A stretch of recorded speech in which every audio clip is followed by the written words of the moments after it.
See, most people think that avoidants break when they're confronted, when they're pushed to talk, when you finally call them out or demand closeness. But the truth is, that's not when the walls collapse. That's when they reinforce them. Avoidants are wired to see emotional closeness as a threat, not a gift.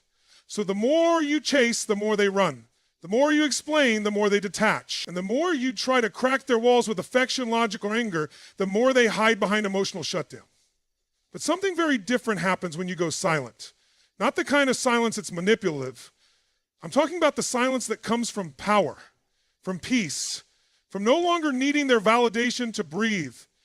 That's the silence that rattles the avoidance nervous system, because for the first time, they're not running from your emotional needs. They're sitting in a room with their own. Avoidants build internal walls for one reason: protection. Somewhere along the line, they learned that closeness meant danger. Rejection engulfed meant shame. So they created distance to survive. Emotional absence became their form of self-regulation. But the moment you step away, really step away, that structure they built begins to fade. Because it wasn't designed to hold them up alone. It was designed to hold you off. When the external pressure of your presence disappears, the avoidant loses their frame of reference. That's when the breakdown begins. Not loud, not dramatic, but psychological. Quietly. It's what people understand. The avoidance collapse is not visible at first. It happens in the shadows, in the silence. It starts when they check your social media and find nothing. It deepens when the daily text they expected doesn't come, and it spikes when they realize they're no longer on your mind, but you're still on theirs. This dissonance drives them into a corner of the mind they hate visiting: introspection. And this is key. Avoidants aren't naturally introspective. They bypass feelings. They escape into work, hobbies, distraction. But silence creates a vacuum. And the human mind, especially when trained to suppress, will start pulling repressed emotions into awareness when there's no distraction left. Now their brain is forced to reckon with what they avoided: connection. And that's terrifying, because now they can't blame your neediness. They can't hide behind your emotional intensity. They can't play victim to your pursuit. But the echo of your absence and the question, why does this still hurt? The moment an avoidant starts feeling again, they're no longer in control. Their logic begins to short circuit. The silence they thought they wanted becomes the silence that exposes their emptiness. The very wall they relied on now isolates them from the only person who ever tried to see behind it. And it hits them. They weren't protecting themselves from pain. They're delaying it. This is why going silent is not an act of war. It's an act of truth. It reveals what's real. It removes the performance, the defense, the emotional gymnastics. And in that stillness, the avoidant begins to see, I'm not avoiding them, I'm avoiding myself. The wall doesn't collapse because you pushed it. It collapses because you stepped away. And they finally saw what they were blocking out. And here's what you need to remember. True power doesn't chase. It reveals. Let's get something clear. Avoidants don't expect you to leave. They expect you to stay hooked. Emotionally, energetically, even spiritually. Not because they want to be close, but because they need to know they still have access to you without giving access to themselves. That's the game. They distance themselves, but deep down, they count on the fact that you'll wait, somebody that you'll keep reaching out, that you'll keep trying to understand them. So when you finally walk, when you stop explaining, stop checking in, stop orbiting, their absence, they don't feel relieved, they feel shaken, because now the control they used to feel from holding you at a distance, it's gone. And here's where it gets interesting. The avoidant usually react right away. They don't blow up your phone or send emotional texts. They won't chase, not immediately. Why? Because to chase is to admit emotional investment. And that's the one thing they swore they'd never do. So they wait. They tell themselves, you'll come back, that this is temporary, that you're just being dramatic. But every day that passes in silence disproves that narrative.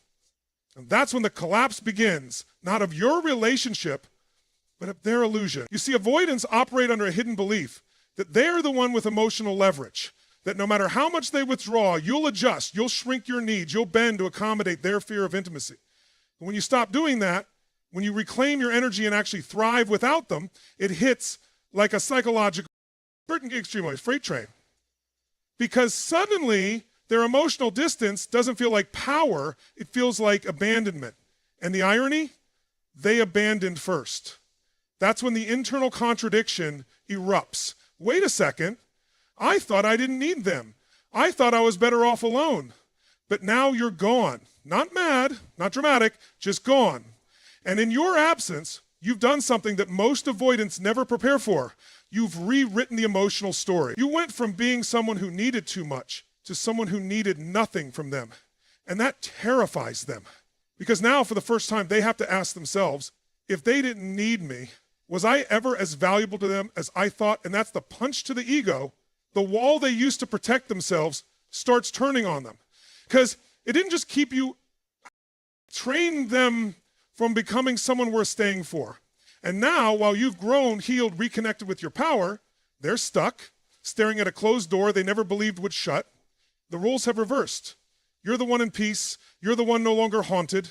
And they're left with a haunting they can't intellectualize away.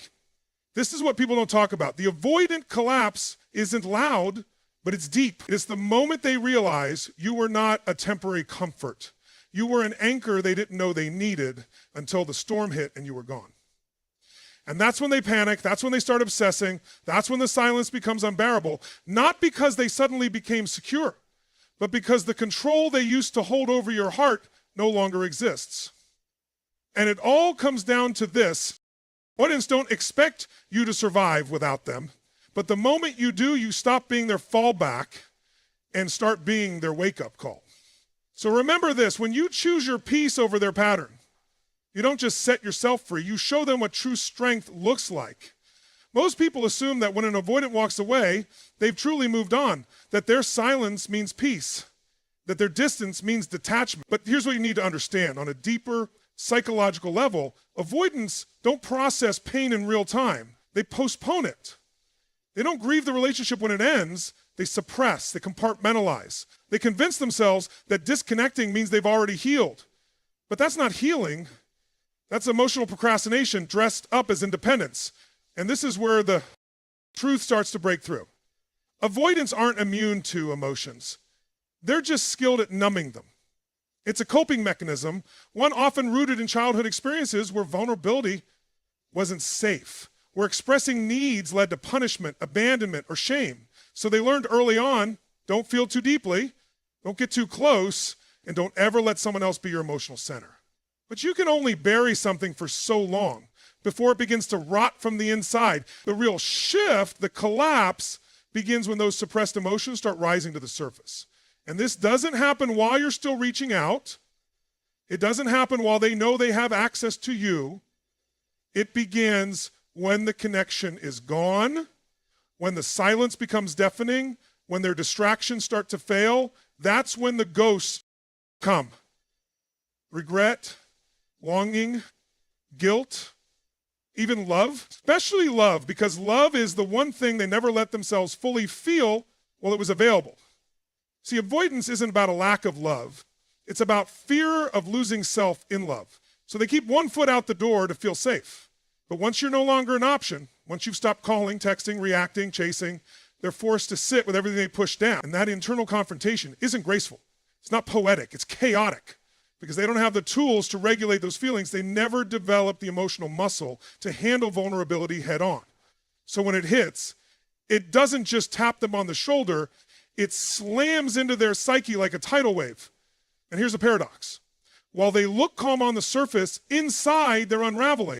Because now the story they told themselves that you were too much, that they were better off alone, that they didn't really care, can't hold up under the weight of their own repressed truth. They start remembering the small things. The way you smiled when they didn't feel worthy of it. The way you gave them grace when they withdrew. The way you kept showing up even when they didn't ask for it. These aren't just memories. They become emotional triggers because now they carry the weight of what they avoided feeling when it mattered most. And let's be clear, this breakdown doesn't guarantee they'll return. It doesn't mean they'll apologize, but it does mean they're facing what they tried to escape, their own emotional depth. And for someone who's built their identity around control, around stoicism, around emotional distance, that realization is terrifying because now they don't just miss you. They miss the version of themselves they could have been if they hadn't run. That's what silence does. It doesn't just create space. It creates confrontation. And that confrontation opens the floodgates to all the emotions they spent their life dodging, and whether they grow from it or not is on them. But never doubt, they feel it. They just feel it late. So don't confuse delayed emotion with a lack of emotion, and don't ever mistake their silence for peace. Because here's the truth. The emotions they buried are now the ones that break them, and you were the mirror they tried to avoid all along. There's a dangerous myth we've all been fed that avoidants are strong because they're emotionally detached, that their ability to shut down, walk away, or stay silent means they're in control. But let me tell you something most people never realize. Emotional detachment isn't power, it's armor. And the problem with armor is that once it cracked, there's nothing underneath to hold the person together. Avoidants build their lives around control, not just of situations, but of feelings. They need to believe they can keep their emotional world sterile, manageable, untouched by chaos or need. So what do? They create this illusion of self-sufficiency. They wear apathy like a mask. They talk themselves out of needing anyone. And for a while, that illusion works, until it doesn't. The collapse comes the moment they realize something terrifying. They are no longer in charge of what they feel.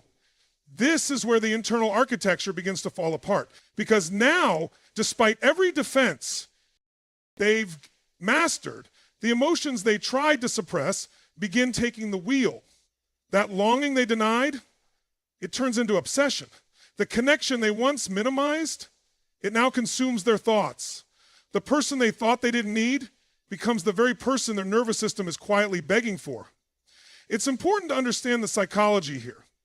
Avoidants are often battling two forces: their need for connection and their fear of it. When the fear wins, they push people away. But when someone strong enough walks away first, someone who stops playing the game, someone who holds the line, they lose their emotional compass. And suddenly all the logic they used to justify distance, all the reasoning they clung to begins to collapse under the truth they can no longer deny. They cared more than they were willing to admit. That's the moment they begin to spiral. Not publicly. Avoidants hate being seen in emotional disarray, but internally, it's chaos because they no longer have the thing that gave them control: emotional detachment. The one thing they believed made them untouchable is now working against them. They find themselves checking your phone obsessively, replaying your last words, wondering why they're thinking about you at 2 a.m. when they told themselves you were just another face. It doesn't make sense to them. And that's the point. Love was never supposed to make sense. It was supposed to make them feel. And now that feeling is demanding to be felt, whether they like it or not. This is where the identity crisis begins, because now they're not just missing you, they're questioning themselves. If I cared this much, why did I push them away? Why didn't I fight for them? Why does it hurt now when I thought I already moved on? These aren't questions avoidants know how to answer, because they've spent their lives avoiding the mirror. But now, they can't look away. And no, this doesn't mean they'll immediately transform. Growth doesn't always come with clarity. It often comes with discomfort. But make no mistake, they are not the same. Once detachment fails them, once their armor begins to rust, once they see that avoidance doesn't protect them from pain, it isolates them from healing, they begin to understand that what they thought was strength was just suppression. So if you've ever felt like you didn't matter because they walked away easily, understand this: they're not unaffected, they're overwhelmed. They just don't know how to show it. And the lapse of their detachment isn't weakness, it's reality catching up with them. And here's what you hold on to. When they lose control of their emotions, you gain control of your narrative. Because true power is never in who feels less, but in who grows more. One of the most misunderstood dynamics in avoidance collapse is this: they don't just grieve the loss of the person, they grieve the loss of their own illusion. You were never just a person to them, you were a symbol of emotional possibility, a symbol of connection they never believed they deserved. And when you walk away, not to manipulate, but to liberate, They don't just lose a relationship, they lose the only space where their vulnerability was safe, even if they never fully stepped into it. Avoidants operate from a core belief that closeness is dangerous. You do. Not physically, but existentially. Being seen too deeply means they could be rejected at a level they can't recover from. So what do? They avoid true intimacy under the disguise of independence. They keep their connection shallow enough to control, yet just close enough to feel needed. You were the exception. You saw through the performance. You reached beyond the surface. You called out their patterns, not with criticism, but with clarity. And that terrified them, because now they were emotionally exposed without knowing how to receive what you were offering. So when you left, when you stopped trying, stopped begging, stopped proving your worth, the illusion shattered. The illusion that they were in control. The illusion that they didn't need anyone. The illusion that someone like you would always be available. That rupture is what forces the deepest collapse. Because now they're not just dealing with your absence, they're confronting their own emotional poverty. And this is where the real suffering begins.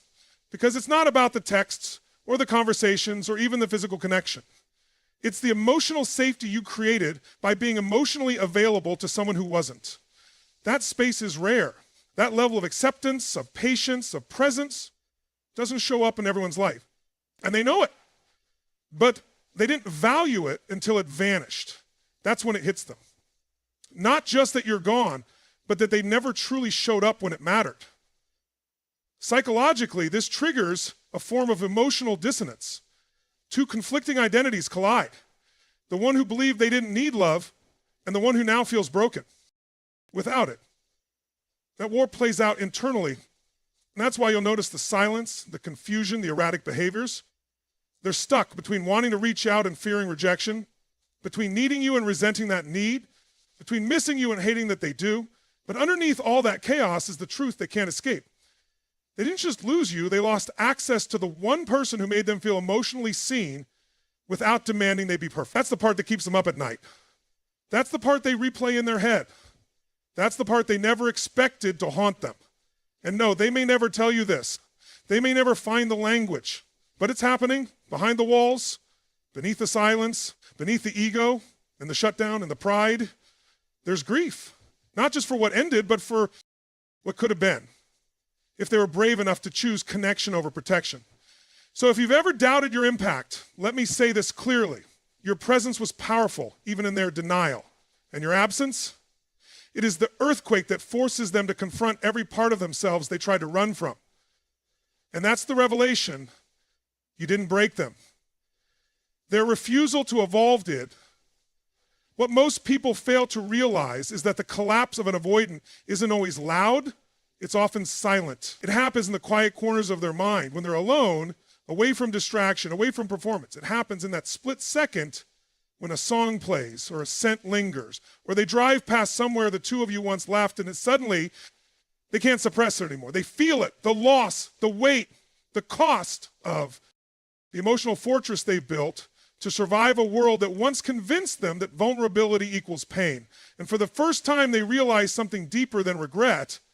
They may have protected themselves from pain, but they also protected themselves from love.